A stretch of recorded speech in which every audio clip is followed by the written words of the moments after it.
प्यारे विद्यार्थियों, इस वीडियो के माध्यम से आप देख रहे हैं 2022-23 का जो मॉडल पेपर बोर्ड के द्वारा जारी किया गया है मैथमेटिक्स का, इसका कंप्लीट सॉल्यूशन। इससे पहले मैंने आपके लिए सभी सब्जेक्ट सॉल्व करवा दिए हैं, जिसमें आपका हिंदी शामिल है। हिंदी कंप्लीट सॉल्व करवा दिया गया है। इसके अलावा जो है आपका अंग्रेजी विषय, उसको भी कंप्लीट सॉल्व करवा दिया गया है, तो अंग्रेजी भी आप देख सकते हैं। साथ ही साथ आपका जो सोशल साइंस है यानी कि एसएसटी जो है, ये भी संस्कृत आप सॉल्व करवा दिया गया है। संस्कृत को भी हमने सॉल्व करवा दिया है। और साथ ही साथ आपका बचा हुआ सब्जेक्ट जो विज्ञान है यानी कि साइंस है, उसको भी हमने सॉल्व करवा दिया है। अब आप देख रहे हैं गणित का पेपर, जिसको हम सॉल्यूशन अब इस वीडियो के माध्यम से देने वाले हैं। तो ये सारे पेपर्स आपके कंप्लीट सॉल्यूशन है। कंप्लीट का मतलब एक एक प्रश्न सॉल्व है। कंप्लीट जो है इसका सॉल्यूशन आपके साथ में मिल जाएगा यहाँ पर। तो इस कंप्लीट सॉल्यूशन को अगर आप देखना चाहते हैं तो प्लेलिस्ट नीचे दी गई है, प्लेलिस्ट जरूर विजिट करें। प्लेलिस्ट में सब कुछ गिवन है। ठीक है, अपने दोस्तों के साथ में शेयर करना बिल्कुल भी ना भूलें। आगे बढ़ते हैं हम इस क्वेश्चन पेपर के तरफ। तो आपको सभी को पता है सामान्य निर्देश क्या है, सभी के पास ये मॉडल पेपर होगा।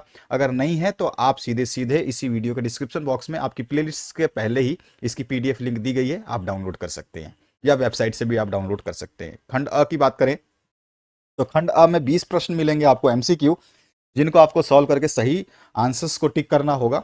उसके बाद खंड बी जो है बड़े प्रश्नों के होंगे। तो हम सबसे पहले एमसीक्यू खंड कर रहे हैं, उसके बाद में नीचे चल के हम खंड बी सॉल्व करेंगे। खंड अ में जो है बहुविकल्पीय प्रश्न में पहला प्रश्न पूछा गया है, यदि एक परिमेय मतलब यहाँ पे एक परिमेय संख्या का दशमलव प्रसार सदैव होता है। तो बोल रहा है एक परिमेय जो संख्या होती है उसका दशमलव प्रसार कैसा होता है, ये पूछ रहा है। तो देखिए पहले समझ लीजिए, यहाँ पे अगर इस वीडियो को आप ध्यान से देखते हैं, समझते हैं, तो आपको कॉन्सेप्ट जो है क्लियर होते जाएंगे। अगर आपने क्लासेस मिस करी हैं, स्कूल नहीं जा पाए हैं या स्कूल में पढ़ाई नहीं हुई, तो सारी चीज़ें यहाँ पर क्लियर हो जाएंगी। तो इसलिए इस वीडियो को बड़े ध्यान से देख ले। हर वीडियो को जब बनाते हैं तो सावधानी ये रखते हैं कि बच्चे को सब कुछ समझ में आ जाए। यहाँ पर जो है परिमेय संख्या होती है वो संख्याएं जिनको हम पी बाई क्यू के रूप में लिख सकते हैं, पी बटे क्यू के रूप में लिख सकते हैं। जहां पर क्या होता है, जहां पर जो है आपका क्यू जीरो के बराबर नहीं होना चाहिए, नीचे वाली संख्या जीरो नहीं होनी चाहिए, ये होती है परिमेय संख्या। अब परिमेय संख्या क्या होती है, यह आपको समझ में आ गया। तो परिमेय संख्या में लिख सकता हूँ, यहाँ पर जैसे मैं लिखूँ 3/2, ठीक है, या 4/2, या फिर लिख सकता हूँ 8/3, या फिर लिख सकता हूँ मैं 11/2, या फिर लिख सकता हूँ 29/7। कुछ भी, मतलब इस तरह से बटे में जो संख्याएं लिखी जाती हैं ये सारी क्या है, परिमेय संख्या है। तो ये बोल रहा है कि परिमेय संख्याओं का दशमलव प्रसार कैसा होता है। तो मैं इस संख्या को अगर डिवाइड करके देखूं, 3 में 2 का भाग दूं, तो मैं यहाँ पे साइड में 3 में 2 का भाग देके देखता हूँ इसका दशमलव प्रसार कैसा होता है। 3 में जो है 2 का भाग देते हैं तो 2 का भाड़ा एक बार जाएगा, तो 2 एकम 2, फिर बचेगा 1, फिर यहाँ पे पॉइंट लग जाएगा, यहाँ पे 0, और 2 पंजे 10, 1.5 पे जो है ये कट गया। लेकिन अगले संख्या 4/2 को बात करूं, तो 4 में मैं 2 से डिवाइड करूं तो 2 दूनी 4, ये 2 बार में ही कट गया। ठीक है, इसमें एक बार में पॉइंट आया था, इसमें आया ही नहीं। अगले क्वेश्चन, अगले जो संख्या है उसकी बात करूं तो 8/3 है। यहाँ पे 8 लिखता हूँ, इसको 3 से डिवाइड करता हूँ, तो यहाँ पे 8, 3 दूनी 6, 2 बार में जाएगा। 6 से डिवाइड किया, माइनस किया तो 20 आ गया। 20 के बाद में पॉइंट लगाया, क्योंकि जीरो उतारा है तो पॉइंट लगाया। अब कितनी बार बन जाएगा, 3 6 18, 6 बार में जाएगा। तो यहाँ पे फिर इसके नीचे 18 लिखूंगा और इसको माइनस करूंगा, फिर 2 आ गया। अब फिर 18 लिखूंगा, 2 आ जाएगा, फिर 18 लिखूंगा, 2, ये चलता रहेगा। इस तरह से ये चलता रहेगा, आप करके देख लेना। तो आपने देखा कि यहाँ पे जितनी परिमेय संख्या लिखी है, आप कोई भी मन में सोच सकते हो, जो भी परिमेय संख्या आप लिख सकते हो, लिख लो, लेकिन उसमें नीचे जीरो नहीं होना चाहिए, कहीं भी नीचे जीरो नहीं होना चाहिए, तभी वो परिमेय संख्या होगी। तो यहाँ पे देखा आपने परिमेय संख्या का जो दशमलव प्रसार जो मिल रहा है हमें, वो शांत भी मिल रहा है और अशांत भी मिल रहा है। यानी कि हम कह सकते हैं परिमेय संख्या का दशमलव प्रसार सदैव जो है अशांत भी होता है और शांत भी होता है। इसका मतलब हमारा ऑप्शन नंबर थर्ड जो है सही होगा, उपयुक्त दोनों। ठीक है, समझ में आ गया आपको। अब आते हैं नेक्स्ट क्वेश्चन की तरफ। नेक्स्ट जो सेकंड क्वेश्चन है, इसमें पूछा गया है एक शून्येतर परिमेय संख्या। तो शून्येतर परिमेय संख्या होती है जो जीरो ना हो, जो संख्या जीरो ना हो, मतलब वो संख्याएं जो जीरो को छोड़ करके सारी संख्याएं शून्योत्तर संख्याएं होती हैं। तो यह बोल रहा है एक परिमेय संख्या जिसको हम पी बाई क्यू के रूप में लिखते हैं, और एक परिमेय संख्या जिसको हम पी बाई क्यू के रूप में नहीं लिखते हैं। ठीक है, तो यहां पर देखो, जब हम परिमेय संख्या और परिमेय संख्याओं का गुणा कराते हैं, अब परिमेय संख्या आप जानते हो, परिमेय संख्या मैंने बताया कि आपकी परिमेय संख्या 2 भी होती है, क्योंकि 2 के हम नीचे 1 लगा सकते हैं। 3 भी होती है, 3 के नीचे 1 लगा सकते हैं। तो ये सारी संख्या 2 3 4 5 6 7 8 1 ये सारी क्या है, परिमेय संख्याएं, 1 2 3 4 5 सारी की सारी इस तरह से चलता रहेगा, ये सारी परिमेय संख्या है जीरो को छोड़ करके, ठीक है। अब अब जीरो भी आपकी परिमेय संख्या हो सकती है, 0/1 भी करोगे तो कोई इश्यू नहीं है। अब देखो यहाँ पर क्या पूछा गया है कि परिमेय संख्या और एक अपरिमेय संख्या, अपरिमेय संख्या आप जानते हो जो अंडर रूट वगैरह में आते हैं, पाई के रूप में लिखे जाते हैं। तो मैं मान लेता हूं कि अपरिमेय संख्या अंडर रूट 2 है, अंडर रूट 3 भी होती है, और अंडर रूट 5 भी होती है, अंडर रूट 7 भी होती है, ठीक है। ये सारे के सारे परिमेय संख्याएं, अपरिमेय संख्याएं। तो इसने बोला है कि परिमेय संख्या और एक अपरिमेय संख्या का गुणनफल कैसा होता है। तो हम कोई भी आपका परिमेय संख्या ये ले लो, ये सारी की सारी परिमेय संख्याएं हैं, ये सारी की सारी अपरिमेय संख्याएं। तो इनको मैं किसी से को आपस में गुणा करूं, सपोज करो इस 3 को लेकर के मैं इससे गुणा करता हूं 2 से, तो 3 गुणा में अपरिमेय संख्या 2 लिखा है, तो मैं इसका आंसर लिखूंगा 3 इंटू अंडर रूट 2। तो ये संख्या कैसी आई, ये संख्या आई है हमारे पास में अपरिमेय, कैसी आई है, अपरिमेय जैसी आई है, ठीक है। तो यहां पर हमको एक चीज देखने को मिली कि परिमेय संख्या और अपरिमेय संख्या को गुणा करने पर हमें सदैव क्या मिल रहा है, अपरिमेय संख्या मिल रही है। चाहे तो आप इस तरह से समझ सकते हैं, परिमेय संख्या को समझिए कि ये प्लस है, परिमेय संख्या क्या होता है, सपोज करिए कि इसका साइन प्लस है, अपरिमेय समझिए कि ये साइन नेगेटिव है, माइनस है। तो हम जानते हैं कि परिमेय संख्या यानी कि प्लस को और अपरिमेय संख्या गुणा करते हैं अपरिमेय संख्या माइनस से, तो हमारा रिजल्ट जो हमेशा आता है वो माइनस में आता है। तो आपको समझ में आ चुका होगा कि परिमेय संख्या गुणा में परिमेय संख्या गुणा में अपरिमेय संख्या करते हैं तो हमें अपरिमेय संख्या ही मिलती है। तो यहां पर हमारा फर्स्ट ऑप्शन जो है करेक्ट हो जाएगा। अगले क्वेश्चन की बात करते हैं। इसमें क्या पूछा गया आपसे, थर्ड में, रेखाओं x बराबर 0, यहाँ पे x का मान दे रखा है, x बराबर 0 और 2x plus 3y equals to 12 का प्रतिच्छेद बिंदु है। प्रतिच्छेद बिंदु यानी कि x का मान और y का मान पूछ रहा है, ठीक है। तो देखिए यहां पर ये x का मान है, ये y का मान है, यहां पर भी ये x का मान है, ये y का मान है। हमेशा जो पहला होता है वो x का मान होता है, दूसरा y का मान होता है, ठीक है। ये x का मान है और ये y का मान है। तो यहाँ पर देखो x बराबर 0 दे रखा है, यानी कि x का मान हमें 0 दे रखा है, तो इसमें तो x का मान 0 नहीं है, तो ये ऑप्शन तो गलत हो गया। और इसमें x का मान है 0, तो ये सही है।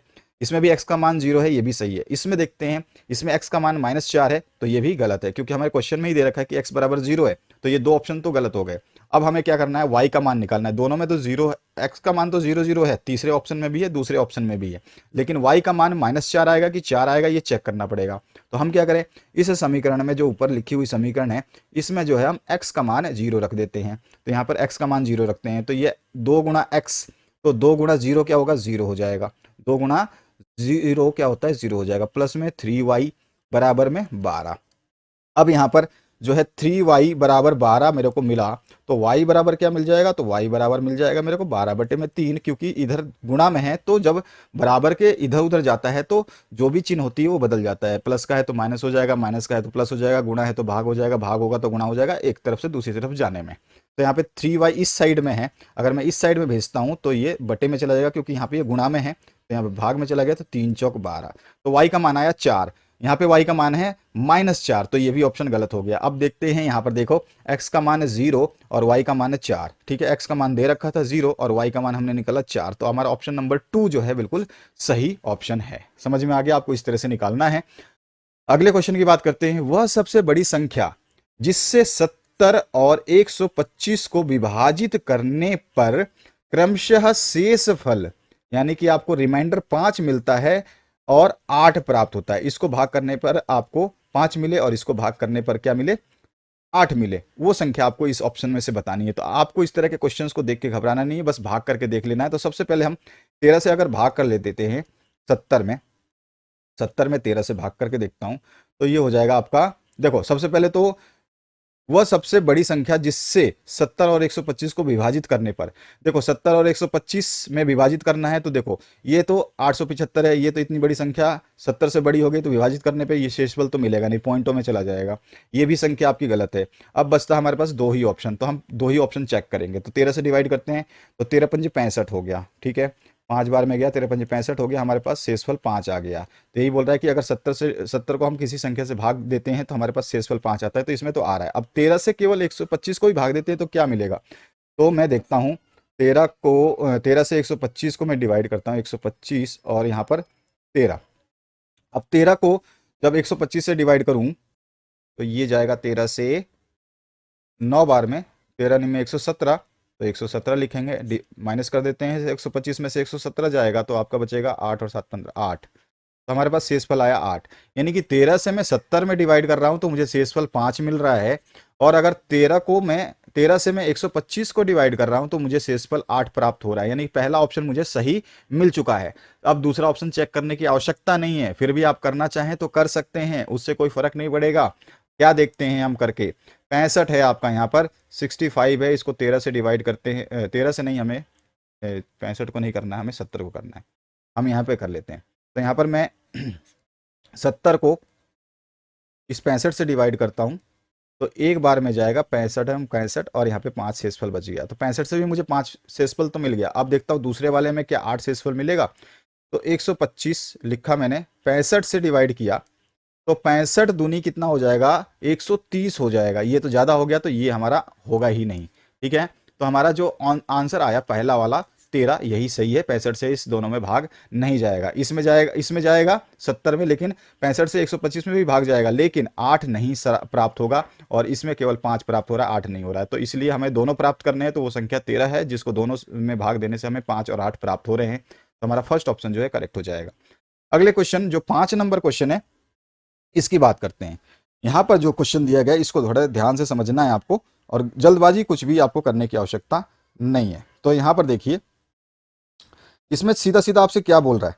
यहां बोला गया है समीकरण 2x plus A Y equals to 1 है, और दूसरी चीज बोली है 3x minus 5y equals to 7 है। तो आपको क्या बताना है, आपको बताना है यहां पर देख करके का कोई हल नहीं है, नहीं होगा यदि a का मान होगा। तो इसमें सीधा सीधा हमें इस a का मान बताना है कि a का मान क्या निकालें। a का मान क्या निकाले कि कोई भी हल नहीं होगा, कोई हल नहीं, कोई हल नहीं। तो सबसे पहले तो बेसिक कॉन्सेप्ट आपको पता होना चाहिए, सबसे पहले बेसिक कॉन्सेप्ट आपको पता होना चाहिए।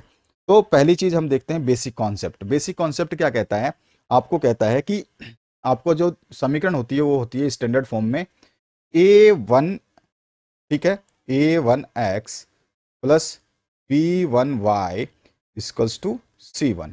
दूसरा जो हमारा, क्योंकि एक समीकरण तो ये है, तो ये हमने माना 1 है, ये 1 है, मतलब ये a1 है, अभी बताऊंगा मैं। और दूसरा समीकरण हम मानते हैं, दूसरा समीकरण ये है, तो उसको हम लिखते हैं a2x प्लस में b2y बराबर c2। यहाँ पे 1 1 1, यहाँ पे 2 2 2। अब आपको पता है जब कोई हल नहीं हो तो हमारी कंडीशन क्या होती है।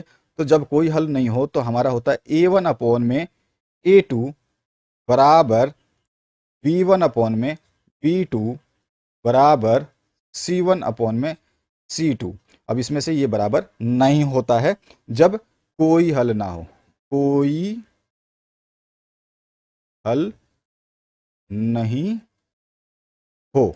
ठीक है, ये हमें याद रखना है, ये पूरा का पूरा। ठीक है, तो ये चीज याद रखेंगे। और दूसरा, अगर हमारे पास एक चीज और होती है, अगर आपका a1 बटे में a2 बराबर नहीं है b1 बटे में b2 के, तो इसका मतलब हमें अद्वितीय हल मिलेगा, अद्वितीय हल। ठीक है, यूनिक सॉल्यूशन मिलेगा, यूनिक सॉल्यूशन। तो हमारे पास तो यूनिक सॉल्यूशन पूछा नहीं है, तो इस सूत्र को तो हम भूल जाते हैं। ध्यान रखना है कि ये फॉर्मूले केवल आपको याद कराने के लिए बता रहा हूं, और ये वाला फॉर्मूला आपको याद होना चाहिए इस प्रश्न के हिसाब से। जब कोई हल ना हो तो हमारा ये कंडीशन होती है जिसमें a1 अपॉन a2 बराबर होता है b1 अपॉन b2 के, लेकिन ये बराबर नहीं होता c1 अपॉन c2 के। अब यहाँ पे देखते हैं कि a1 क्या दिया गया है। तो a1 इस जगह पे a1 2 दिया गया है, बटे में a2 जो है ये है, तो a2 मेरे को दिया गया बटे में 3 बराबर b1 लिखते हैं। b1 हमारे को a दिया हुआ है, b1 कितना दिया है, a दिया हुआ है, अपॉन में b2 कितना दिया है, b2 माइनस 5 दिया हुआ है। ठीक है, और ये बराबर नहीं है c1 अपॉन c2 कितना है, तो c1 है 1 बटे में c2 कितना है 7। ये समझ में आया आपको कि a1 a2 b1 b2 c1 c2 कहाँ से लिया, बेसिक्स है बिल्कुल। अब यहाँ पर हमें सीधा सीधा ये देखना है कि क्या ये जो कथन है ये सही है या गलत। तो देख लेते हैं। अब हमें क्या निकालना है, ए का मान, ए का मान पूछा है। तो हम देखो ये और ये बराबर नहीं होंगे तो हम इसको तो लेंगे नहीं, ये दोनों आपस में बराबर नहीं है तो इनको हम लेंगे नहीं। बराबर कौन कौन से हैं, ये दोनों आपस में बराबर है तो इनको ले लेते हैं। तो यहाँ पे ले लिया मैंने, तो बटे 3 बराबर a बटे में -5। ठीक है, अब तिर्यक गुणा कर लें, ठीक है, ब्रज गुणन कर लें। अगर मैं इसको क्रॉस मल्टीप्लाई कर लूँ ऐसे और ऐसे, तो यहाँ पर जो है ये a है, ठीक है ना, पता ही होगा आपको कि ये a है, अभी 9 समझ लो आप। अब तिरछा गुणा करूंगा तो ये हो जाएगा 3a बराबर, ये हो जाएगा -10, तो क्योंकि -5 तो है ही यहाँ पर, और ये तिरछा गुणा करते हुए यहाँ पे आ जाएगा 2। ठीक है, तो इससे क्या निकल रहा है, इससे मेरे को निकल रहा है कि ये जो 3a बराबर निकल रहा है मेरे पास, क्या निकल रहा है, माइनस का 5 गुणा में 2, -10। तो यहाँ से अगर मैं a की वैल्यू निकालना चाहूँ, तो यहाँ पे अगर a की वैल्यू निकालूँ मैं यहाँ से, तो a बराबर क्या हो जाएगा, a बराबर हो जाएगा -10 बटे में 3। a बराबर क्या हो जाएगा, -10 बटे में 3। ऑप्शन कौन सा सही है यहाँ पर, पांचवे का ऑप्शन नंबर 3 सही है। हमने सॉल्व करके देख लिया, हमारे पास जो है a का मान निकालना था, a का मान हमने निकाल लिया। बढ़ते हैं छठे प्रश्न पे। ध्यान रखना है, ये जो समीकरण समझा रहा हूं इन सूत्रों को अच्छे तरीके से याद रखना। द्विघात समीकरण 2x² -4x + 3 = 0 के बारे में निम्न कथनों पर विचार कीजिए। तो यहाँ पे कथन क्या है, द्विघात समीकरण की बात हो रही, किसकी बात कर रहा है, ये द्विघात समीकरण की, जो समीकरण ये है आपका, इस पे आपको निम्न कथनों पे विचार करना है। तो देखते हैं विचार करके, यहाँ पे क्या बोला गया है। पहला, दिए गए समीकरण का विविध कर 0 से कम है, विविध कर की बात कर रहा है। अच्छा, समीकरण के कोई मूल वास्तविक नहीं है, कोई वास्तविक मूल नहीं है। समीकरण का विविध कर 0 है, फिर विविध कर बोल रहा है।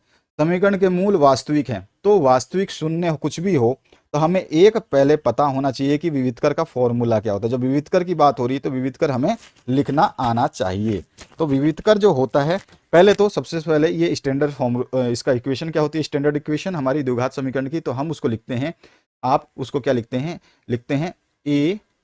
ax² + bx + c = 0। हम इस तरह से लिखते हैं। और इसका जो विविधकर होता है, वो विविधकर हम कैसे लिखते हैं, वो विविधकर हम जो लिखते हैं उसको लिखते हैं कैपिटल डी से। डिस्क्रिमिनेंट इंग्लिश में बोलते हैं, हिंदी में विविधकर बोलते हैं। तो इस डिस्क्रिमिनेंट यानी विविधकर की वैल्यू जो होती है, फॉर्मूला होता है, वो होता है b² - 4ac। ये होता है हमारा फॉर्मूला। अब हमें जो है यहाँ पर देखना है कंपेयर करके, तो मैंने यहाँ पे कंपेयर अगर करूँ तो a का मान जो है कितना है, a का मान आपको देखने को मिल रहा है 2, ठीक है, b का मान देखने को मिल रहा है -4, c का मान देखने को मिल रहा है आपको +3, ये दिख रहा है आपको। अब मेरे को यहाँ पर a, b और c के मान रख देने हैं, तो मैं d में a, b, c के मान रखता हूँ। तो यहाँ पर जो हमारा मान रखा, तो ये कितना निकलेगा, यहाँ पर b का मान कितना है, b का मान है -4, तो यहाँ पे रखा -4 का क्या करना है, स्क्वायर करना है, फिर माइनस में 4 है, इनटू में क्या है, a है, a का मान कितना है 2 रखा, इनटू में c का मान कितना है, c का मान 3 है, तो मैंने यहाँ पे 3 रखा। तो मेरे को क्या मिला, यहाँ पे इसको फिर से सॉल्व किया तो ये हो जाएगा 4 चौक 16, ठीक है, यहाँ पे आ जाएगा 16, और ये हो जाएगा 4 दूनी 8 3 12, ठीक है, नहीं 4 दूनी 8 8 दूनी 16 8 3 24 24 हो गया, 3 दूनी 6 6 को 24, माइनस का ये 24 हो गया। 16 में से 24 को माइनस करेंगे तो हमारे पास क्या आ रहा है, पहले ये समझ लें। तो हमारे पास जो ये आ रहा है, ये आ रहा है -8, -8। अब यहाँ पर जो मेन चीज है वो समझनी है, हमारा आंसर जो डी आया वो आया -8। अब आपसे क्या पूछा है कि निम्न में से कौन सा कथन सही है, तो आपको ये पता होना चाहिए कि जो b की वैल्यू होती है, यानी कि जो हमारी ये d की वैल्यू होती है, ये क्या आया है -8, d हमने निकाला -8। जब हमारा जब जब d हमारा अगर ज्यादा हो किससे, 0 से, तो हमारे मूल जो है कैसे होंगे, मूल जो है वास्तविक होंगे, वास्तविक होंगे, ठीक है, ये हमारे को याद रखना है, ठीक है। ओहो, वास्तविक गलत लिख दिया, वास्तविक वास्तविक। ठीक है, इसको इरेज कर देते हैं।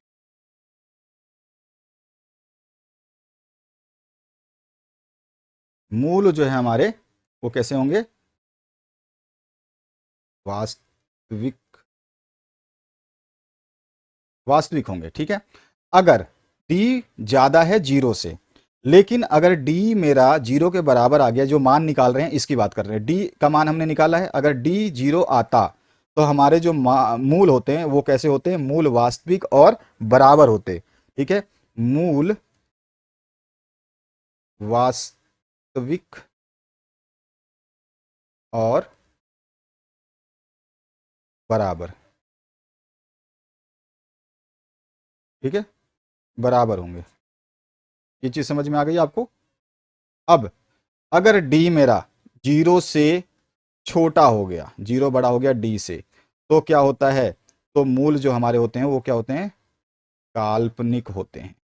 क्या होते हैं, काल्पनिक होते हैं, इमेजिनरी होते हैं। अब यहां पर मैंने जो ये वैल्यू निकाली है -8, आपको इनमें से कौन सा लग रहा है, ये जीरो से ज्यादा है, नहीं है, जीरो के बराबर नहीं है, जीरो से कम है, यस जीरो से ये कम है, -8 जो है ये जीरो से कम है, यानी कि डी जो है मेरा जीरो से कम है, यानी कि हमारा लास्ट वाला ऑप्शन सही कर रहा है, जिसमें बोला गया है कि मेरा जो डी की मान आया है वो -8 आया है, जो कि जीरो से कम है, यानी कि -8 से जीरो ज्यादा है। तो यानी कि मेरा मूल जो आएगा, मूल आएगा जो कैसा आएगा, मूल जो है काल्पनिक आएगा। ठीक है ना। तो अगर यहाँ पे ऑप्शंस देखें तो दिए गए समीकरण का विविधकर शून्य से कम है, तो बिल्कुल सही बात है, ये शून्य से कम है क्योंकि -8 आया हुआ है। अच्छा, समीकरण के कोई मूल वास्तविक नहीं है, तो मूल काल्पनिक है, यानी कि वास्तविक नहीं है, तो ये भी सही है, बी ऑप्शन भी। समीकरण का विविधकर शून्य है, नहीं, समीकरण का विविधकर शून्य नहीं आया, और समीकरण के मूल जो है वास्तविक है, तो मूल वास्तविक होने के लिए जो है डी को जीरो से ज्यादा आना होगा, जो कि नहीं आया, डी मेरा -8 आया, यानी कि जीरो से बहुत कम आया, तो मूल जो है वास्तविक नहीं है। तो मेरा ऑप्शन ए भी सही है, बी भी सही है, ऑप्शन मेरा ए भी सही है, बी भी सही है। अगर मेरा ऑप्शन ए और बी दोनों सही है, तो हमारे ऑप्शंस जो यहाँ पे दिए गए निम्नलिखित में से उत्तर का सही उत्तर का चयन करना है, तो इसका सही आंसर क्या हो जाएगा हमारा, कि हमारा जो यहां पर देखेंगे तो ए और बी सही है, तो फर्स्ट ऑप्शन जो है हमारा करेक्ट हो जाएगा इस क्वेश्चन का, क्योंकि हमने देखा कि ए और बी दोनों सही हैं, तो हमारा छठे क्वेश्चन का आंसर हो जाएगा जो है फर्स्ट ऑप्शन, ए और बी सही है। इसके बाद आ जाइए नेक्स्ट क्वेश्चन पे। यहां पर जो दिया गया है ए ओ बी सी, ए ओ बी सी एक आयत है, तो एक आयत है, समझ गए, ठीक है। इसके बाद क्या बोल रहा है, जिसके तीन शीर्ष ए ओ और बी दिया गया है और इसका विकर्ण हमें प्राप्त करना है। तो हम सबसे पहले इसका डायग्राम बना के समझ लेते हैं कि ये बोला क्या गया। जब तक डायग्राम हमारे को क्लियर नहीं होगी हमें कुछ भी समझ में नहीं आएगा। तो हमारे पास इस तरह का आयत है, क्या बोला है इसने, ये आयत है, तो आयत तो मैंने बना लिया कि ये आयत है, ठीक है, ये आयत है। अब इसने क्या बोला है, इसका नाम ए ओ बी सी है, इसका नाम है ए ओ बी सी, तो मैं रखता हूं इसका नाम ए ओ बी और सी है। ठीक है, यहां तक समझ में आ गया होगा आपको। आगे बढ़ते हैं, आगे क्या बोला इसने, आगे बोला है इसने कि इसका विकर्ण हमें प्राप्त करना है, ए ओ, इसका विकर्ण हमें, तो जिसके तीन शीर्ष हैं तो इसका विकर्ण हमें प्राप्त करना है। तो एक चीज हमको ध्यान रखनी है कि पहले हमें इसके जो मान है वो लिख लेने हैं। तो मेरे को दिया है ए का मान 0 और 3, तो मैं ए का मान जो है 0 और 3 लिख देता हूं। तो ए का मान मेरे को दिया गया है 0,3, और बी का मान है, ओ का मान दिया गया 0,3, इसका भी मान कितना दिया गया है 0,3। ओके, और बी का मान दिया गया है मुझे 5,0, 5 और 0। अब ये बोल रहा है इसका विकर्ण बताना है, तो देखो इसका मान है दिया नहीं है, तो मैं क्या करूंगा, ऐसे विकर्ण नहीं खींचूंगा, ठीक है, मैं आयत का विकर्ण तो ऐसे ही बराबर होता है, तो मेरे को ये दो कोऑर्डिनेट पता है, तो ये विकर्ण मैं खींच लूंगा। तो मैं यहाँ पे विकर्ण खींच लेता हूं, तो मेरा विकर्ण कुछ इस तरह का जो है ये आया, ये हो गया हमारा विकर्ण। ठीक है, ये हमारा क्या है, विकर्ण। अब ये विकर्ण खींच लिया, अब इस विकर्ण का जो हमें क्या बताना है, वैल्यू बतानी है, ऑप्शन दिए गए हैं। अभी सबसे पहले इंपॉर्टेंट चीज जो होती है, ये डिस्टेंस फॉर्मूला सोल्व होगा, क्योंकि इस बिंदु से इस बिंदु के बीच की दूरी जो हमें पता चल जाए तो हमें जो है इस विकर्ण की लंबाई पता चल जाएगी। तो डिस्टेंस फॉर्मूला यानी कि दूरी सूत्र यहाँ पे हम यूज कर लेंगे। और दूरी सूत्र जो होता है वो क्या होता है आपको अच्छी तरह से पता है। यहाँ पर देखिए, अगर मैं देखूं तो एक चीज यहाँ पे बताई क्या गई है कि यहाँ पर ये क्या है, ये है x1 और ये क्या है y1। यहाँ पर ये क्या है x2 और ये क्या है y2। यहाँ पर ये क्या है x3 और ये क्या है y3। अगर इसमें कुछ होता तो वो क्या हो जाता x4 और y4। ठीक है, लेकिन है नहीं, हमको जरूरत भी नहीं है, क्योंकि हमारे को इस ए और बी की बिंदु की बीच की दूरी निकाल देंगे तो विकर्ण निकल जाएगा। तो अभी मुझे दूरी सूत्र को याद करना है। दूरी सूत्र क्या होता है, तो दूरी सूत्र जो होता है जिसको हम डिस्टेंस फॉर्मूला बोलते हैं, दूरी सूत्र बोलते हैं, तो उसको हम अंडर रूट में लिखते हैं। ठीक है ना, आपको सभी को याद होगा, अंडर रूट में लिखते हैं और उसमें लिखते हैं x2 माइनस x1 का whole square plus y2 minus y1 का होल स्क्वायर। ठीक है, अब देखो यहाँ पे आपको समझ लेना है। यहाँ पर देखो x1 और y1 तो है, और मुझे सूत्र जो है a और b, अगर मुझे दूरी सूत्र निकालना है तो डी किसकी दूरी निकाल रहा हूं मैं, ए बी की, a और b की दूरी। तो a का मान क्या है x1 और y1, b का मान क्या है x3 और y3। तो मैं क्या कर दूंगा यहाँ पर जो है, जहां पर 2 लिखा है, जो 2 तो मुझे लेना नहीं है ना, 2 की जरूरत नहीं है मुझे, क्योंकि मुझे a और b निकालना है। ध्यान रखना ये चीज बता रहा हूं, जो मुझे a और b निकालना है। तो a और b में क्या क्या है, x1 और y1 है, x1 और y1 है। तो मैं यहाँ पे दिखा रहा हूं कि x1 और y1 मैंने लिख दिया है। लेकिन इस फॉर्मूले में x2 और y2 है, जो कि हमें लेना नहीं है, क्योंकि इसमें विकर्ण नहीं बना हुआ है। तो हमें x3 और y3 लेना है। तो मैं यहाँ पे क्या कर दूंगा, इसको x3 कर दूंगा। ठीक है, यहाँ पे क्या कर दूंगा, मैं इसको x3 कर दूंगा और इसको y3 कर दूंगा। समझ में आ गया इतना। अब हम मान रख देते हैं, हमारे को सारे मान पता हैं, यहाँ पर सारे मान पता हैं। तो इसमें x3 कितना है, तो x3 5 है। आप देख रहे हो कि x3 5 है, ध्यान से देखो कि x3 5 है। तो x3 का मान यहाँ पे मैंने 5 रखा। फिर माइनस में x1 कितना है, x1 शून्य है, तो x1 मैंने शून्य रखा। ठीक है, फिर इसका क्या है, होल स्क्वायर है। प्लस में क्या है, y3 कितना है, y3 शून्य है, तो y3 मैंने रखा शून्य। उसके बाद में आपसे क्या बोला है कि x1 y1 कितना है, y1 जो है माइनस करना है। ठीक है, शून्य है, और ये हटा दो, ये नहीं लिखना है हमें, एक मिनट। तो ये हमारा जो है शून्य है, माइनस क्या करना है y1। y1 कितना लिखा हुआ है इसमें, y1, तो y1 देखेंगे तो y1 ये रहा 3, तो यहाँ पे लिख दिया हमने 3, इसका हो गया स्क्वायर। ठीक है, यही है फॉर्मूला, और अंडर रूट चढ़ा देना है। तो मैंने यहाँ पे लगाया अब अंडर रूट, तो अंडर रूट में दूसरे कलर से कर दूँ, तो ये हो गया हमारे अंडर रूट में। इसको हम किसको निकाल रहे हैं, ए बी को निकाल रहे हैं। ए बी क्या है, विकर्ण है, आप देख रहे हैं। ठीक है, अब यहाँ पे 5 में से 0 गया तो 5 का स्क्वायर कितना हो गया, 25, सही है। और यहाँ पे 0 में से -3 गया तो माइनस का 3 का स्क्वायर कितना, -3 का स्क्वायर कितना होगा, माइनस का 3 का स्क्वायर होगा 9। ठीक है, माइनस माइनस प्लस हो जाएगा। तो यहाँ पे ये अंडर रूट में आ गया। अब ये अंडर रूट में आ गया तो इसको सॉल्व कर लें। 25 + 9 कितना होता है, तो 25 + 9 होता है हमारा 34। ठीक है, अब हमारे पास में ये ए बी यानी कि विकर्ण का मान आ गया। विकर्ण का मान कितना है 34, ये हमारे पास मान कितना है 34। अब ये 34 देखना है इसमें है क्या ऑप्शन में कहीं, तो देखो भैया इस ऑप्शन में पहला ऑप्शन 5 है, गलत है। दूसरा ऑप्शन जो है 3 है, ये भी गलत है। तीसरा ऑप्शन सही है, अंडर रूट 34 आया, अंडर रूट 34 हमारे पास मान आया था, तो थर्ड ऑप्शन सही होगा और चौथा अपने आप गलत हो जाएगा। तो यहाँ पे तीसरा ऑप्शन जो है 7वें का सही हो जाएगा। आते हैं 8वें क्वेश्चन पे। 8वां जो क्वेश्चन है, यदि समीकरण एक्स स्क्वायर प्लस की एक्स माइनस 5/4 बराबर 0 का एक मूल 1/2 है तो के का मान आपको बताना है। तो इसमें कुछ भी नहीं है, आपको एक मूल दिया हुआ है। एक मूल देखो, यहाँ पे 2 ही मूल हैं इसमें, देख रहे हो। एक तो आपका x है मूल सब जगह पे, ठीक है, और दूसरा मूल क्या है, k है। देख रहे हो आप, यहाँ पे कहीं भी x और k के अलावा कुछ भी नहीं है।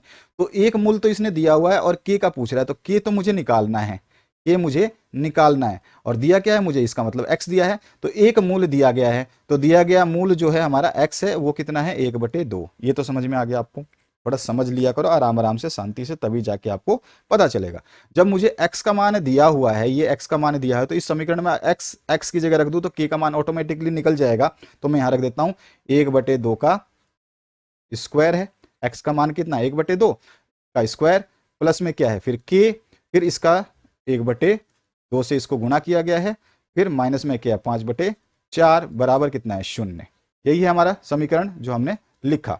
अब इसमें इसको सॉल्व करें तो ये कितना हो जाएगा 1/2 का स्क्वायर हो जाएगा 1/4, प्लस में कितना हो जाएगा के क्या हो जाएगा, के हो जाएगा इनटू में 1/2, ठीक है, के गुणा 1/2 माइनस कितना हो जाएगा 5/4 बराबर 0।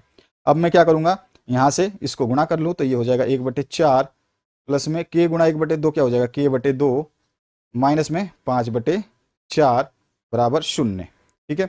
अब यहाँ पे हम लघुत्तम ले लेते हैं, एलसीएम कर लेते हैं, तो एलसीएम करते हैं तो क्या आ जाएगा, मैं यहाँ पे एलसीएम कर लेता हूँ, इधर ले, इसको मैं अब आगे ले जा रहा हूँ, इधर ले जा रहा हूँ, तो यहाँ पे एलसीएम ले रहा हूँ, ठीक है, एलसीएम लूंगा, इसके बराबर में क्या है 0, एलसीएम हो गया इसका 4, लघुत्तम हो गया 4, तो ऊपर आ जाएगा 1 प्लस में 2k माइनस में 5, ठीक है ना। यहाँ पर आपका 1, क्योंकि 4 से 4 डिवाइड करोगे 1 आ गया, प्लस में k है तो आपका 2k आ जाएगा, 2 से डिवाइड करोगे 4 को तो 2 दूनी 4, 2 बार में कटा, और जो हमारे पास आया उसको 2 से गुणा किया तो हमारे पास 2k आ गया, फिर 4 से डिवाइड किया, 4 से 4 गुणा 4 डिवाइड 4 1 आया, 1 को गुणा किया 5 से तो माइनस का 5 आया। अब हमारे पास जो समीकरण बनी ये क्या बनी है, तो यहाँ पर हम लिख देंगे इसको, यानी कि आपके पास एक तो प्लस का है, ठीक है, ध्यान रखना एक प्लस का है और माइनस का 5 है, तो यानी कि मेरे पास क्या बचा माइनस का 4 है ना, तो यहाँ पे आ गया मेरे पास उत्तर 2k माइनस 4 बटे में 4 बराबर 0, यही है। अब मुझे पता है इसको क्रॉस मल्टीप्लाई करूंगा तो 0 इधर है, तो ये 4 उधर जा करके 0 से गुणा होगा तो 0 हो जाएगा, यानी कि 2k माइनस 4 बराबर क्या हो जाएगा 0, यानी कि 2k बराबर ये माइनस का 4 है, उधर जाएगा तो ये हो जाएगा प्लस का 4, यानी कि k बराबर क्या हो जाएगा 4/2, और 2 एकम 2, 2 दूनी 4, यानी k का मान कितना आया 2। अब देखते हैं हमारे ऑप्शंस को, ऑप्शन नंबर फर्स्ट ही सही है 8वें क्वेश्चन का, तो हमें आगे बढ़ने की जरूरत नहीं है। देखो ये -2 है, ये गलत है हमारा, ये 1/2 है माइनस, ये भी गलत है, और 1/4 है, ये भी गलत है, तो हमारा फर्स्ट ऑप्शन जो है सही है। उसके बाद आते हैं 9वें क्वेश्चन पे। 9वां जो क्वेश्चन है इसमें क्या पूछा गया देखिए, दो त्रिभुज समरूप होते हैं, तो दो त्रिभुज कब समरूप होते हैं, तो आप सभी को पता होना चाहिए कि दो त्रिभुज जब समरूप होंगे तो कंडीशन क्या होगी, इनके संगत कोण बराबर होंगे। बिल्कुल सही बात है, जब दो त्रिभुज समरूप होते हैं तो इनके संगत कोण क्या होते हैं, बराबर होते हैं। अच्छा, इनकी संगत भुजाएं एक ही अनुपात में समान अनुपात होगी, ये भी सही है, इनकी संगत भुजाएं जो है बिल्कुल एक ही अनुपात में होंगी जब ये क्या होंगे, समरूप होंगे। अच्छा, इसका मतलब क्या हो गया कि जब मैंने बताया कि पहला भी सही है दूसरा भी सही है, तो इसका मतलब क्या हो गया, आंसर नंबर 3, यानी कि उपरोक्त दोनों सही है। 10वें क्वेश्चन की बात करते हैं। 10वां जो क्वेश्चन है वो देखिए, यहां पर यदि एक समकोण त्रिभुज ए बी सी में एंगल सी जो है 90 डिग्री है और ए सी जो है 3 सेंटीमीटर है, बी सी 4 सेंटीमीटर है, तो बिंदु सी से जाने वाली माध्यिका के बारे में आपसे पूछा गया है। तो बिंदु जो आपकी है उससे हम माध्यिका आसानी से निकाल सकते हैं। तो माध्यिका निकालने के लिए हमें करना क्या है, तो देखो पहले सबसे पहले इस चित्र को समझ गए तभी जाके ये सॉल्व होगा। तो यहाँ पर देख रहे हो आप, मैं यहाँ पे ट्राइंगल ड्रॉ कर लेता हूँ, ठीक है। तो यहाँ पे एक ट्राइंगल पहले समकोण, क्योंकि इसमें 90 डिग्री का, सी पे 90 डिग्री है, तो मैं यहाँ पे ट्राइंगल ड्रॉ कर लूँ, यहाँ पे ट्राइंगल ड्रॉ कर लूँ, तो इस तरह से ये ट्राइंगल हो जाता है, ठीक है।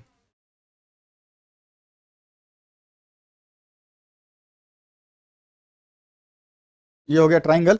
अब बात करते हैं इसमें ए बी सी देने का नाम, क्योंकि हमें जो क्वेश्चन में दिया गया उसके हिसाब से त्रिभुज ए बी सी है, तो मैं कहाँ पर, सी पे 90 डिग्री है, तो सी तो मुझे पता चल गया कि सी ये है जहां पर ये 90 डिग्री बना रहा है, ठीक है। अब यहाँ पर अगर ये सी है तो यहाँ से ए बी सी करूं या ए बी सी करूं, ठीक है, तो आपकी मर्जी है। तो मैं यहाँ से लिखता हूं ए बी और सी, समझ में आ गया आपको। अब ये त्रिभुज बना दिया, इसमें जो है ए सी का मान 3 दे रखा है, ए सी ये जो है 3 दे रखा है, 3 सेंटीमीटर, और बी सी का मान 4 दे रखा है, बी से सी का मान दे रखा है 4, ये समझ लेना आप थोड़ा ध्यान से, है ना, बी सी का मान 4 दे रखा है।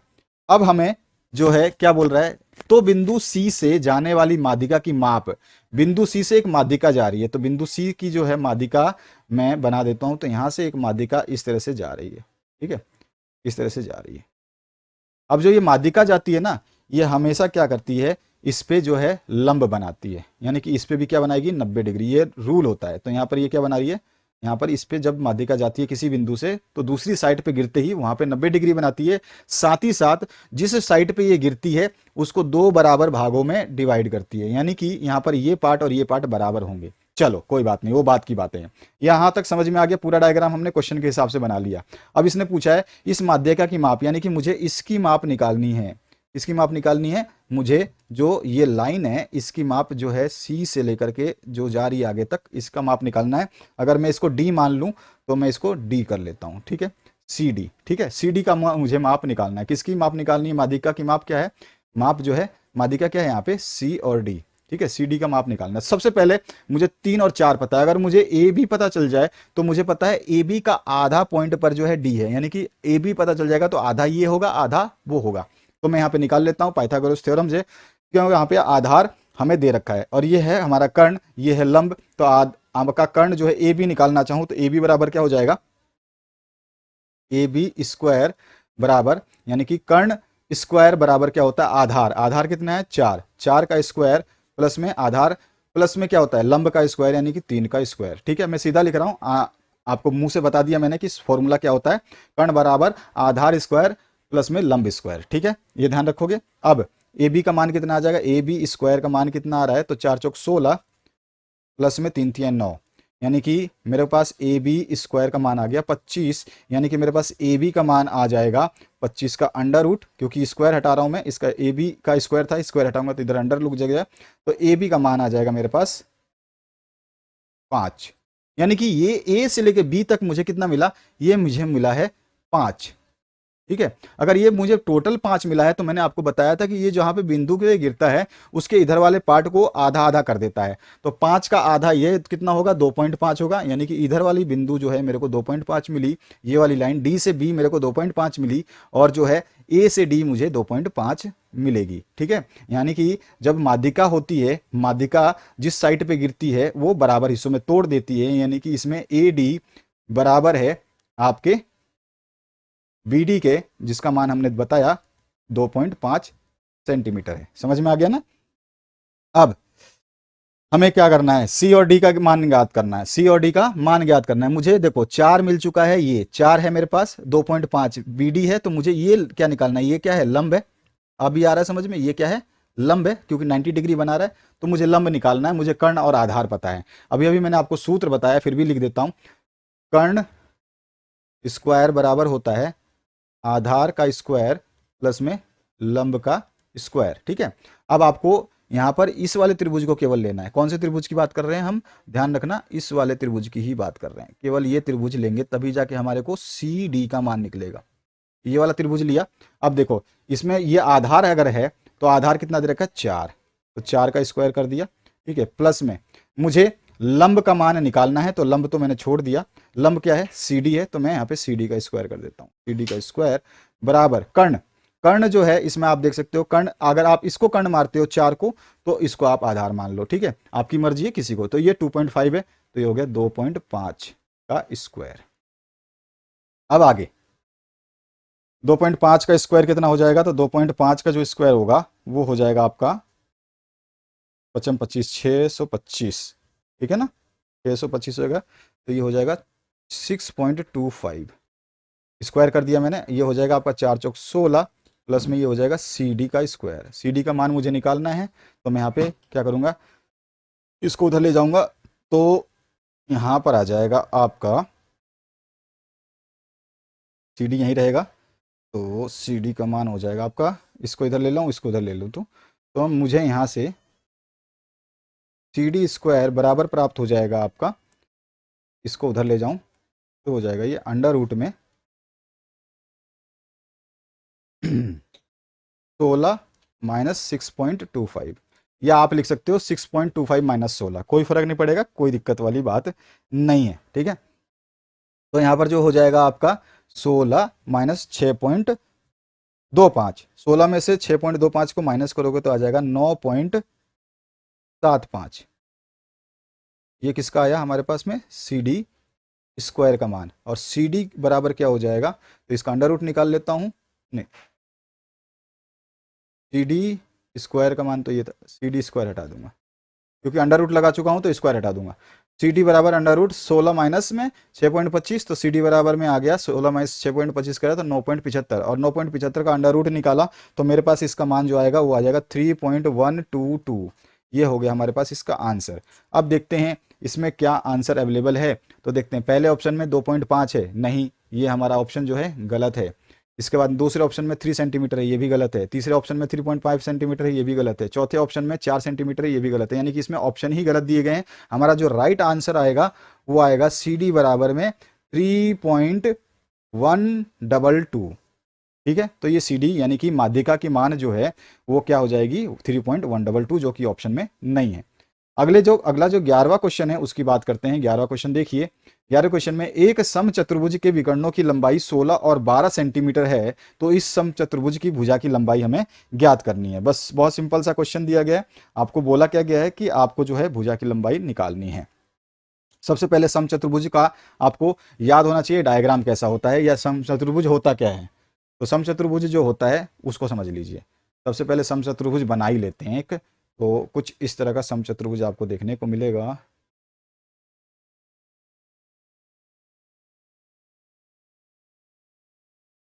ये आपका सम चतुर्भुज मान लीजिए। जो आपका चतुर्भुज होता है वो समचतुर्भुज तो होता ही है, लेकिन उसमें क्या होता है, एक चीज होती है जो खास होती है। उसमें क्या होता है, जो ये विकर्ण होते हैं, ये जो विकर्ण होता है ये आपस में परस्पर इस तरह से और इस तरह से यहाँ पर परस्पर जो है ये 90 डिग्री बनाते हैं। क्या बनाते हैं, ये परस्पर 90 डिग्री बनाते हैं। तो मैं यहाँ पे लिख देता हूँ कि ये 90 डिग्री बना रहा है। ठीक है, अब इसमें से क्या बोला इसने क्वेश्चन में, थोड़ा सा ध्यान से देख लीजिए। एक समचतुर्भुज के विकर्णों की लंबाइयाँ, विकर्ण जो है आपकी अलग अलग लंबाइयों की है। ठीक है, अगर मैं इसको थोड़ा सा और बनाता तो इस तरह से, अगर मैं इस डायग्राम को थोड़ा सा इरेज करके दूसरा ही बना देता हूँ आपको, तो देखिए इस तरह का बन जाएगा। समचतुर्भुज को हम दोबारा बना लेते हैं। तो आपका जो समचतुर्भुज बनेगा कुछ इस तरह से बनेगा।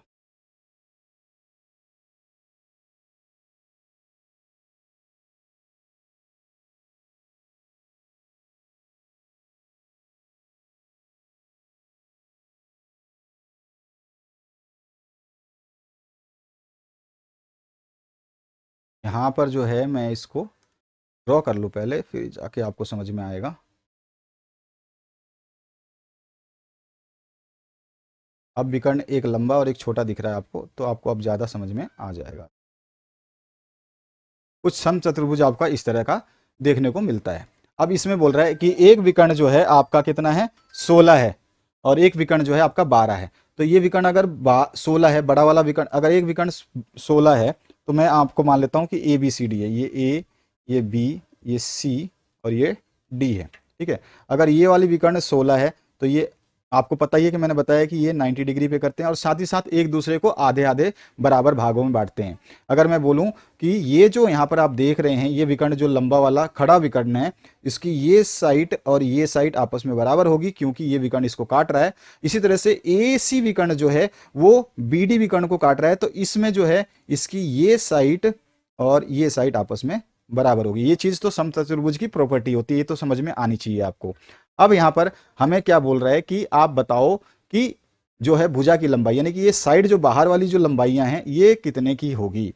तो वो तो हम निकाल देंगे, कोई इशू नहीं है। अब यहाँ पे मैं बता दूं, अगर ए सी, मैं मानता हूं कि ये लंबाइयां जो 16 सेंटीमीटर है, ये ए सी बराबर 16 दिया हुआ है और बी डी बराबर 12 दिया हुआ है।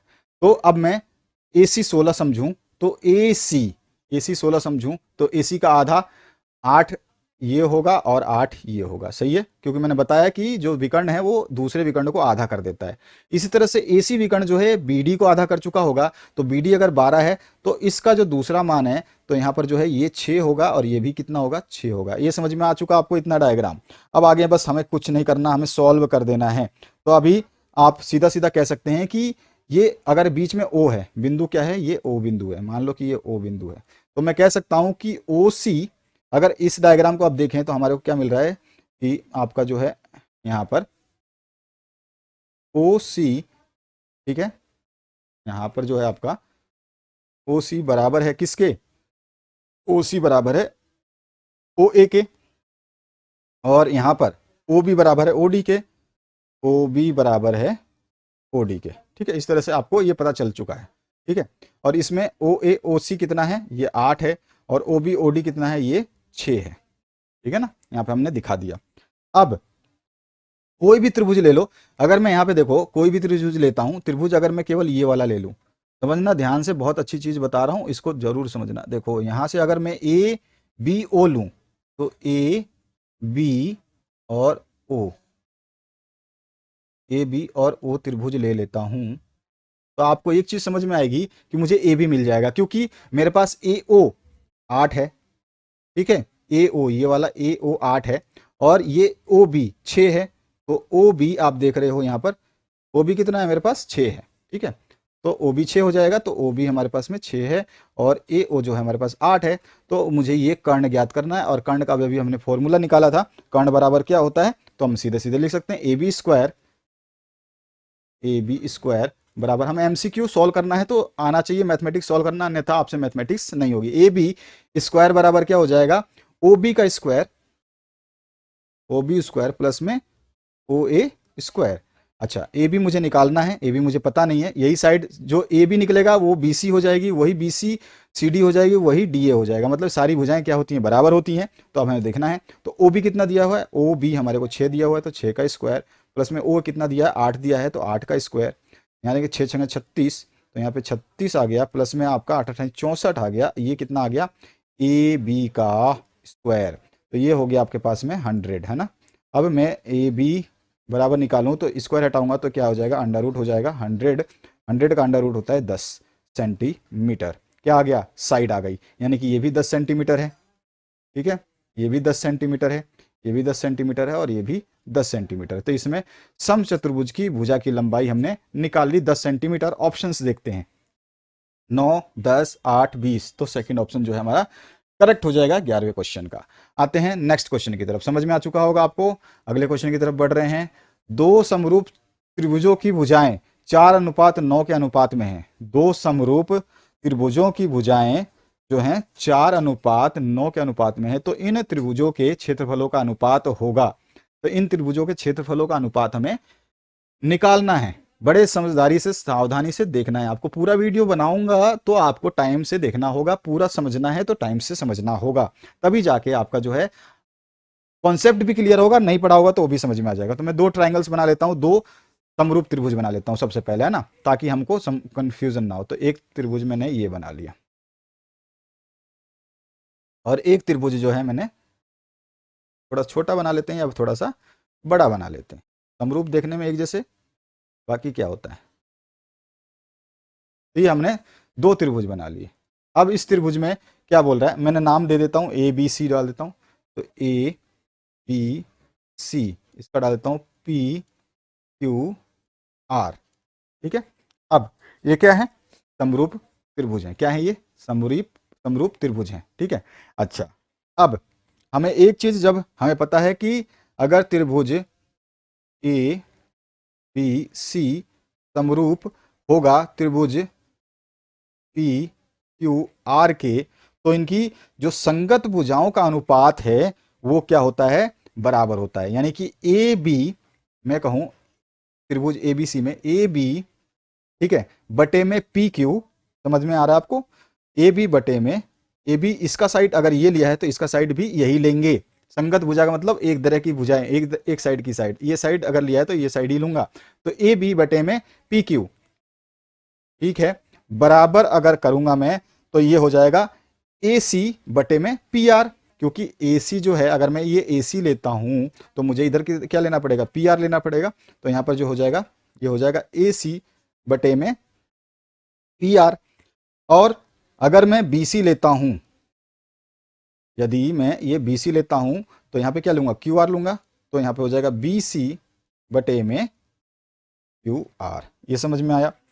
अब अगर जब ये सब चीजें होती हैं तो अब हमारे को पता ही है कि जो आपकी भुजाओं का स्क्वायर, भुजाओं का वर्ग जो होता है, किसी भी भुजा को ले लेता हूं, तो मैं ले लेता हूं यहाँ पे ए बी बटे में पी क्यू का वर्ग, यानी भुजा का वर्ग जो है वो आपका क्या होता है, वो होता है आपके एरिया का वर्ग। यानी कि एरिया जो होता है आपका, जो भुजाओं का वर्ग होता है वो एरिया ए बी किसका भुजा है? तो त्रिभुज एबीसी का है, तो त्रिभुज ए बी सी, ठीक है, बटे में एरिया यानी कि क्षेत्रफल जो पी, त्रिभुज पी क्यू आर के बराबर होता है। ये फॉर्मूला होता है, ये याद रखना है कि कोई भी जब दो त्रिभुज आपस में समरूप होंगी तो उनके भुजाओं का अनुपात का वर्ग उनके एरियाओं यानी कि उनके क्षेत्रफल के अनुपात के बराबर होगा। तो वर्ग के नहीं, क्षेत्रफल के अनुपात के बराबर होगा। भुजाओं का वर्ग क्षेत्रफल के अनुपात के बराबर होगा। ध्यान आ गया? समझ में आ गया? अभी आपको दिया क्या है ये समझ लेना है बस, और कुछ नहीं। यहां पे बोल रहा है दो समरूप त्रिभुज भुजाएं, त्रिभुजों की भुजाएं 4:9 के अनुपात में है। भुजाएं यानी कि भुजाएं क्या दे रखी हैं? ए बी बटे में पी क्यू, क्या दे रखा है इसका अनुपात? तो मुझे दे रखा है कि ए बी बटे में पी क्यू का अनुपात जो है 4:9 दे रखा है क्वेश्चन के अनुसार, प्रश्न अनुसार, ठीक है ना। अब यहां पर अगर मैं इसको ए बी का मान रख, ए बी और पी क्यू का मान रखूं तो यहां पे हो जाएगा 4/9 का स्क्वायर बराबर क्या हो जाएगा? क्षेत्रफल ऑफ त्रिभुज ए बी सी बटे में क्षेत्रफल ऑफ त्रिभुज पी क्यू आर। यहां तक समझ में आ गया? तो अगर मैं इसको सोल्व करूं तो कितना हो जाएगा? ये हो जाएगा 4 चौक 16 और 9 में 81, ठीक है ना। तो यहां पर मैंने निकाला, इसको मैं ऊपर लिख रहा हूं साइड में, चाहे अब नीचे चलते हैं, इसी को सही करते जाते हैं, बाद में करेंगे, मैं डिलीट कर देंगे बाद में। अब ये हो जाएगा 16/81 बराबर ऑफ एरिया यानी कि क्षेत्रफल ऑफ त्रिभुज ए बी सी बटे में क्षेत्रफल ऑफ त्रिभुज पी क्यू आर, ठीक है। तो हमें क्षेत्रफलों का अनुपात क्या मिला? 16:81। क्या मिला? 16/81। हमसे पूछा क्या है क्वेश्चन में, देख लीजिए यहां पर। तो इन त्रिभुज के क्षेत्रफलों का अनुपात क्या होगा? तो क्षेत्रफलों का अनुपात क्या मिला मुझे? 16/81। 16/81 कौन सा ऑप्शन सही है भैया इसमें से? ये ऑप्शन नहीं है, ये ऑप्शन नहीं है, ये ऑप्शन 81-16 है, ये भी नहीं है, तो 16-81 ये ऑप्शन चौथा सही है। तो ऑप्शन नंबर 4 जो है 12वें क्वेश्चन का सही होगा। अगला जो क्वेश्चन है, यदि 4 tan थीटा बराबर 3 है, क्या है? 4 tan थीटा बराबर 3 है, तो 4 sin theta minus cos theta बटे में 4 sin थीटा प्लस में कोस थीटा बराबर किसके होगा? ये हमें बताना है। तो ये भी बहुत सिंपल सा है, चलिए इसको देख लेते हैं। सबसे पहले देखते हैं, देखो यहाँ पे tan थीटा दिया हुआ है, तो मुझे साइन और कोस को tan थीटा बना लेना है, बस इतना ही करना है। तो देखो सबसे पहले समझ लेना, सबसे पहली चीज जो है आपको बताई जा रही है कि यहाँ पे क्या दिया है, इसने मेरे को दिया है क्वेश्चन में कि 4 tan tan थीटा बराबर 3 है। तो मैं क्या लिख सकता हूँ कि tan थीटा बराबर 3/4 है। समझ में आ गया इतना? तो अब आगे हम इसको चेंज कर लेते हैं सारे समीकरण को। तो यहाँ पे 4 साइन थीटा है ना, तो 4 साइन थीटा को मैं क्या लिख सकता हूँ? आपको पता है साइन थीटा को हम जो है tan में बनाने के लिए हम क्या करेंगे? साइन थीटा को, इनको सभी को क्या करते हैं कि को अपॉन में कोस कर देते हैं सब में। इसमें कोस का डिवाइड कर दूं, इसमें कोस का डिवाइड कर दूं, इसमें कोस का डिवाइड कर दूं, इसमें कोस का डिवाइड कर दूं, तो बराबर हो जाएगा। यानी पूरी समीकरण को मैं कोस से डिवाइड कर रहा हूं। तो मैं लिख सकता हूं 4 साइन थीटा बटे में कॉस थीटा माइनस में कॉस थीटा बटे में कॉस थीटा, सबको मैं कॉस से डिवाइड करता जा रहा हूँ, ठीक है, बस और कुछ नहीं, क्योंकि मुझे tan में बदलना है। और tan बराबर क्या होता है? साइन बाई कॉस होता है ना, आपको पता ही है साइन बाई कॉस होता है tan। यहाँ पे फिर आ जाएगा 4 साइन थीटा, तो यहाँ पे 4 साइन थीटा बटे में कॉस थीटा, यहाँ पे क्या है? प्लस कॉस थीटा बटे में कॉस थीटा। अब यहां से आपको एक चीज देखने को क्या मिल रही है कि ये कॉस से ये कस कट जाएगा, ठीक है, इस कॉस से ये कॉस कट जाएगा। ओहो, अब यहां पर देख सकते हैं आप कि इस कॉस से ये जो ये कॉस है, ये कॉस कट गया, इस कॉस से ये कॉस कट गया। मेरे पास बचा क्या है? 4 साइन कॉस 4 साइन थीटा अपन कॉस थीटा, तो 4 साइन थीटा कॉस थीटा को लिख सकता हूँ 4 tan थीटा, ठीक है। माइनस में यहाँ पे क्या बचा? माइनस में 1, समझ में आया यहाँ तक? अपॉन में यहाँ पे 4 साइन बटे कॉस थीटा, साइन बटे कॉस थीटा क्या होता है, टेन थीटा। फिर से मेरा साइन 4 टेन थीटा, यहाँ पे प्लस का साइन है प्लस, यहाँ पे दोनों काट दिए तो बचा क्या था 1, तो हमारे पास ये आ गया। अब हमारे को क्या है, टेन थीटा की वैल्यू पता है, कितनी पता है, 3/4। यहाँ पे 3/4 रख दूं तो यहाँ पे रख सकता हूँ मैं 4 गुणा में टेन थीटा कितना है 3/4 माइनस 1 बटे में 4 गुणा में 3/4 प्लस में 1। ठीक है, अब यहाँ पे देखोगे ये 4 से ये 4 कट गया, इस 4 से ये 4 कट गया। ठीक है, तो अभी क्या बचा, तो यहाँ बचा 3 - 1 और यहाँ बचा 3+1। तो मैं इसको सॉल्व करूँ तो यहाँ बच रहा है 3 - 1 बटे में 3+1, जो कि मुझे देगा 3 - 1 2 बटे में 3+1 4 बराबर 2 एकम 2, 2 दूनी 4। तो मेरे पास आंसर आया 1/2। तो इसका जब हमने सॉल्यूशन करा तो 1/2 आया, जो कि ऑप्शन नंबर थर्ड में मुझे दिखाई दे रहा है। तो हमारा जो आंसर हो जाएगा ऑप्शन नंबर थर्ड जो है करेक्ट हो जाएगा इसका। समझ में आ चुका है, सॉल्यूशन समझ में आ रहा है, सॉल्यूशन करना आना चाहिए, अन्यथा जो एमसीक्यू हिलेंगे भी नहीं आपसे। आपको दिया गया है यदि एक वृत्त का परिमाप वर्ग के, ये यदि एक वृत्त का परिमाप वर्ग के परिमाप के बराबर है, किसका, वृत्त का परिमाप है वो वर्ग के परिमाप के बराबर है, तो क्षेत्रफलों का अनुपात जो है आपको बताना है। बहुत सिंपल सा क्वेश्चन है, आपको फॉर्मूला याद होना चाहिए। वृत्त का परिमाप का फॉर्मूला क्या होता है, तो मैं लिखता हूं यहाँ पे। तो हमारे पास जो वृत्त का परिमाप होता है वो होता है परिमाप 2πr, और जो होता है वर्ग का परिमाप तो वो होता है 4 गुणा में भुजा, यानी कि ये आपका वर्ग है। तो इसमें ए है, ये भी ए है, ये भी ए है, ये भी ए है, तो a+a+a+a कितना हो, 4a हो गया ना। तो इसीलिए हमारा ये 4 गुणा में ए, यानी कि 4 गुणा में भुजा। ठीक है, तो ये परिमाप दोनों आपस में बराबर है। अब मैं यहाँ पे देखूँ तो इस 2 से इस 4 को काट सकता हूँ। ठीक है ना, आप सीधा सीधा ऐसे कर सकते हो ना, पाई आर बराबर 4a/2, इस तरह से भी कर सकते हो। तो जरूरत क्या है इतना लंबा चौड़ा करने को, आप सीधा सीधा काट दो, तो आपको इतना सरल चीज़ तो आनी चाहिए। तो मैं यहाँ से काट देता हूँ इसको।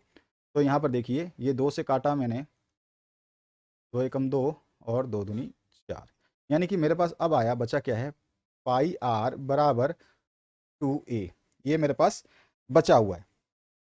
अब अगर मैं देखूं तो ये पाई जो है, इसको अगर मैं खोलूं तो पाई होता है 22/7 बराबर कितना है 2a। तो यहाँ पे a अगर मैं छोड़ दूं तो ये नीचे ले जाऊंगा तो ये कट जाएगा, तो ये फिर से कट के मुझे दे देगा 2 से ये 11 बार में कट जाएगा। तो मेरे पास जो आंसर आ रहा है वो क्या आ रहा है, अच्छा यहाँ पे आर भी है साथ में, ध्यान रखना कि आर लिखना भूल गए, पाई आर है।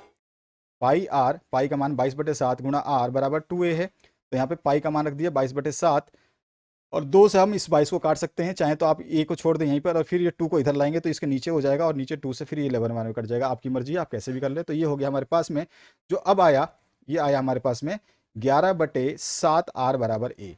हमारे पास क्या आया, तो हम लिख देते हैं उसको, हमारे पास आया 11/7 आर बराबर ए, ये हमारे पास आ गया।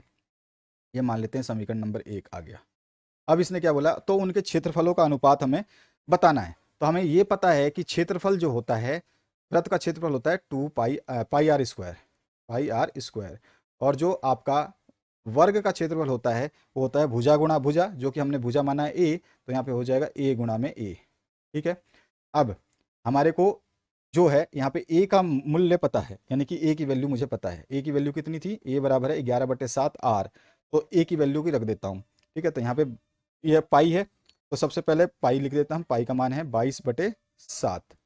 आर मुझे नहीं पता है, इसलिए आर को मैं ऐसे ही अभी रखूंगा। ठीक है, तो आर स्क्वायर बराबर ए कितना है आपका 11/आर है, तो 11/7 आर गुणा में 11/7 आर। ठीक है, अभी देखो इधर भी आर है, इधर आर, आर आर गुणा आर स्क्वायर हो जाएगा, तो ये आर जो है, एक आर दो आर, आर स्क्वायर हो गया, तो ये आर स्क्वायर भी कट गया।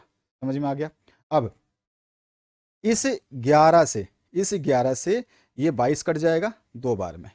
ठीक है ना, ये 11 से यहाँ पे इधर क्रॉस मल्टीप्लाई करके आप इसको सॉल्व करोगे तो आ जाएगा। मैं डायरेक्ट काट रहा हूँ, 11 से अगर इस 22 को काटते हो तो 2 आ जाएगा काटने से, और अगर इस 7 से इस 7 को इस 7 को काट देते हो, या किसी भी एक 7 को काट देते हो, ये सारे कट गए।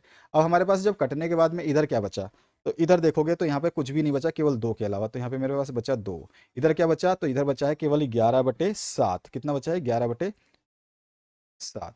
ठीक है, तो जो मेरे पास यहाँ पे अनुपात देखने को मिल रहा है, वो अनुपात मिल रहा है मेरे को 2:11/7।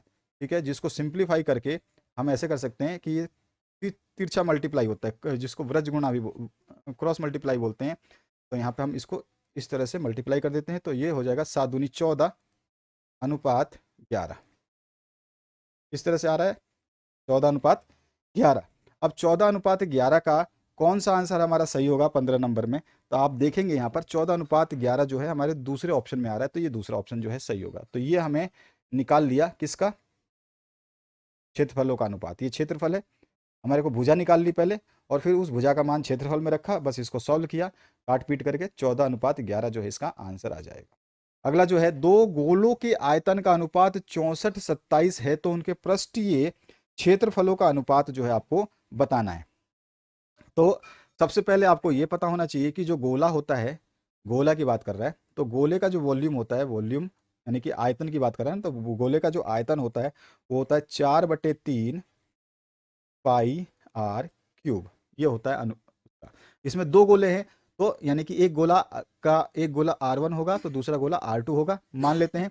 तो मैं यहाँ पे कह सकता हूँ कि जो आपका V1 है वो क्या हो जाएगा, 4/3 पाई R1 क्यूब, और जो V2 होगा वो हो जाएगा 4/3 पाई R2 का क्यूब। यानी कि ये क्या बोल रहा है, उन दो गोलों के आयतनों का अनुपात। तो ये आयतन है V1 और V2, तो V1/V2 का अनुपात जो लिख सकता हूँ 4/3 पाई R1 का क्यूब बटे 4/3 पाई R2 का क्यूब, इस तरह से लिख सकते हैं। अब देखेंगे तो यहाँ पर ये 4/3 से 4/3 कैंसिल आउट हो जाएगा। ठीक है, और क्या कटेगा यहाँ पर, और काट सकते हैं हम यहाँ पर, देखिए आपका कट जाएगा यहाँ पे, ये कट गया। ठीक है, बस इतना ही कटा है, और बाकी इसमें, हाँ इसमें पाई भी आपका कट जाएगा, पाई से पाई कट गया आपका, ये बचा। और यहाँ पर V1/V2 जो बचा है, V1/V2 बराबर बचा हुआ है कितना, R1 का क्यूब बटे में R2 का क्यूब। और जो V1 और V2 का अनुपात जो दे रखा है वो कितना दे रखा है, 64 और 27 का। तो मैं यहाँ पे 64 और 27 लिख दूँ, 64 और 27। तो ये मुझे R1 का क्यूब बटे में R2 का क्यूब जो है मिला है। तो अगर मैं इसका हटाओ, इसका क्यूब को तुलना करूँ, R की वैल्यू निकालूँ, तो मुझे यहाँ पे ये R, यहाँ पे क्या मिलेगा, R1 का क्यूब बटे में R2 का क्यूब बराबर 64 को क्यूब के रूप में लिखूंगा तो कितना हो जाएगा आपका, यहाँ पर जो आ जाएगा 4 चौक 16 चौक 64, तो 64 का 4 का क्यूब लिख सकता हूँ, और इसको लिख सकता हूँ 27 को, 3 3 9 3 3 27, 3 का क्यूब। तो आर क्यूब, तो यानी कि आर का मान 4 है, और R1 का मान 4 आ गया, और R2 का मान 3 आ गया, क्यू से क्यू हट जाएगा। ठीक है ना, तो यहाँ से मैं कह सकता हूँ, यहाँ से मैं कह सकता हूँ कि R1 बटे में R2 बराबर आया मेरे पास 4/3। तो ये क्या है, मेरे पास त्रिज्याओं का अनुपात आया। ये क्या पूछ रहा है, उनके पृष्ठीय क्षेत्रफलों का अनुपात। तो पृष्ठीय क्षेत्रफल का सूत्र आपको पता होना चाहिए, जिसको सरफेस एरिया बोलते हैं। तो सरफेस एरिया का फॉर्मूला लगा लेते हैं यहाँ पर। तो यहाँ पर सरफेस एरिया बराबर जो होता है हमारा, वो होता है गोले का 4πr²। ठीक है, 4πr²। अब ये बोल रहा है कि इनके पृष्ठीय क्षेत्रफलों का अनुपात बताना है। तो मैं मानता हूँ पृष्ठीय क्षेत्रफल, यहाँ पे इसको हिंदी में लिखते हैं, तो पृष्ठीय क्षेत्रफल इस तरह से लिख देंगे। तो पृष्ठीय क्षेत्रफल 4πr² है। तो मैं कहूँ कि पृष्ठीय क्षेत्रफल 1 यानी कि पहला गोला बटे में पृष्ठीय क्षेत्रफल 2। ठीक है, तो पृष्ठीय क्षेत्रफल पहले गोले का बटे में पृष्ठीय क्षेत्रफल दूसरे गोले का, इसका अनुपात जो हम लिख सकते हैं इस फॉर्मूले के हिसाब से। तो यहाँ पे हो जाएगा 4πr², ये 1 का, क्योंकि ये 1 A1 का है, तो ये 1 R1 हो जाएगा। और यहाँ पर भी 4πr² का स्क्वायर। ये हो गया हमारा किसका, ये हमारे पृष्ठीय क्षेत्रफलों का अनुपात हुआ। अब अनुपात में देखेंगे तो मेरा ये 4 पाई भी कट रहा है और ये 4 पाई भी कट जा रहा है, तो मेरे पास बच क्या रहा है, R1 का स्क्वायर बटे में R2 का स्क्वायर। यानी कि मैं लिख सकता हूं, अब इस वाले समीकरण को थोड़ा नीचे सॉल्व कर देते हैं, यानी कि मैं लिख सकता हूं R जो आपका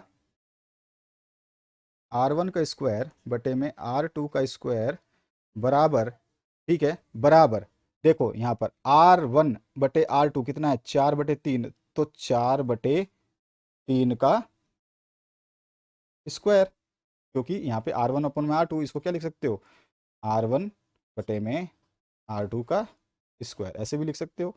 तो R1 बटे में R2 का होल स्क्वायर लिखो, या R1 का स्क्वायर या R2 का स्क्वायर, इस तरह से लिखो, जो कि 4/3 R1/R2 था, तो इसका अगर स्क्वायर है R1/R2, R1/R2 का होल स्क्वायर, समझ में आ गया। तो ये हो गया हमारे इनके किसका अनुपात, ये हमारे पास में आ गया सरफेस, ये किसका क्या चीज निकाला था आपने, ये निकाला क्षेत्रफलों का अनुपात, तो ये क्या था, ये था सरफेस एरिया, यानी कि पृष्ठीय क्षेत्रफल पहले गोले का अनुपात में पृष्ठीय क्षेत्रफल दूसरे गोले का।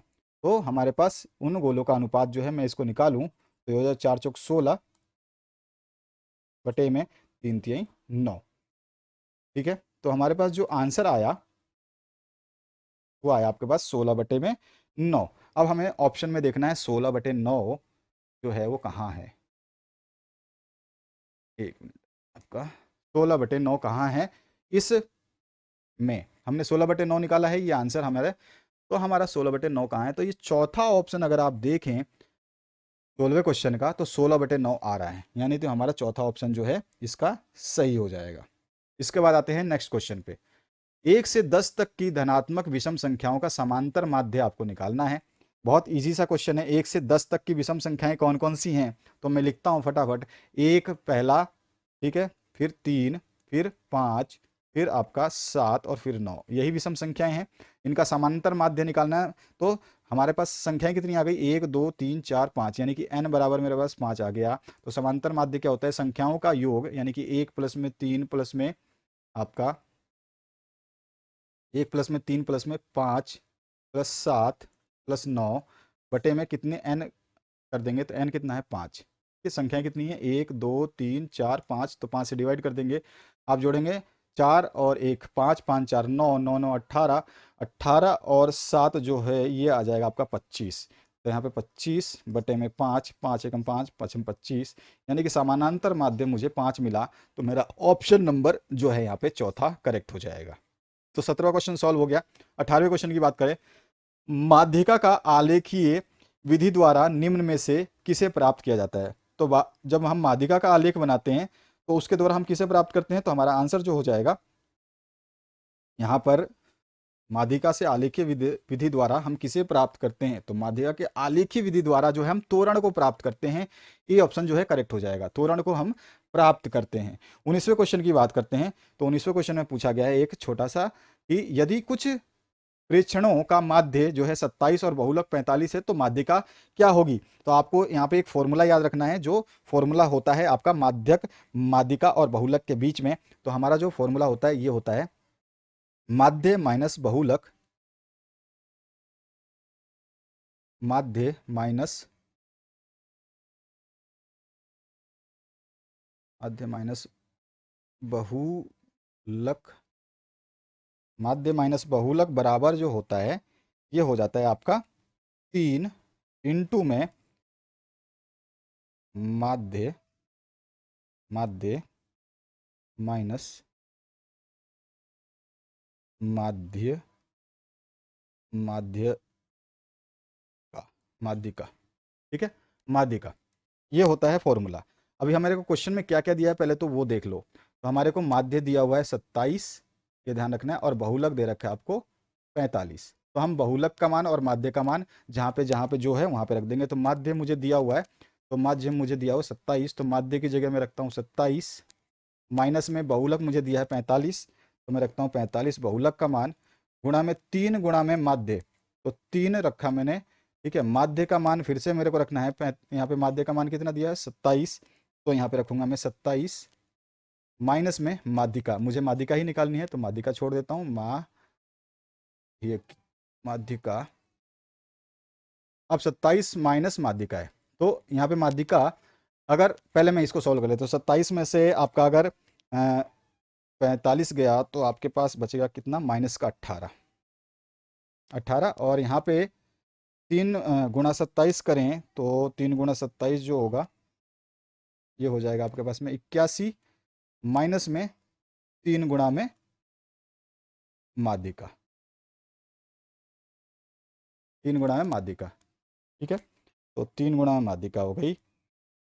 अब जो है मेरे पास 81 इधर है, तो ये माइनस का 18 और ये 81 प्लस का है, तो इधर लाऊंगा तो माइनस का 81 हो जाएगा, ठीक है।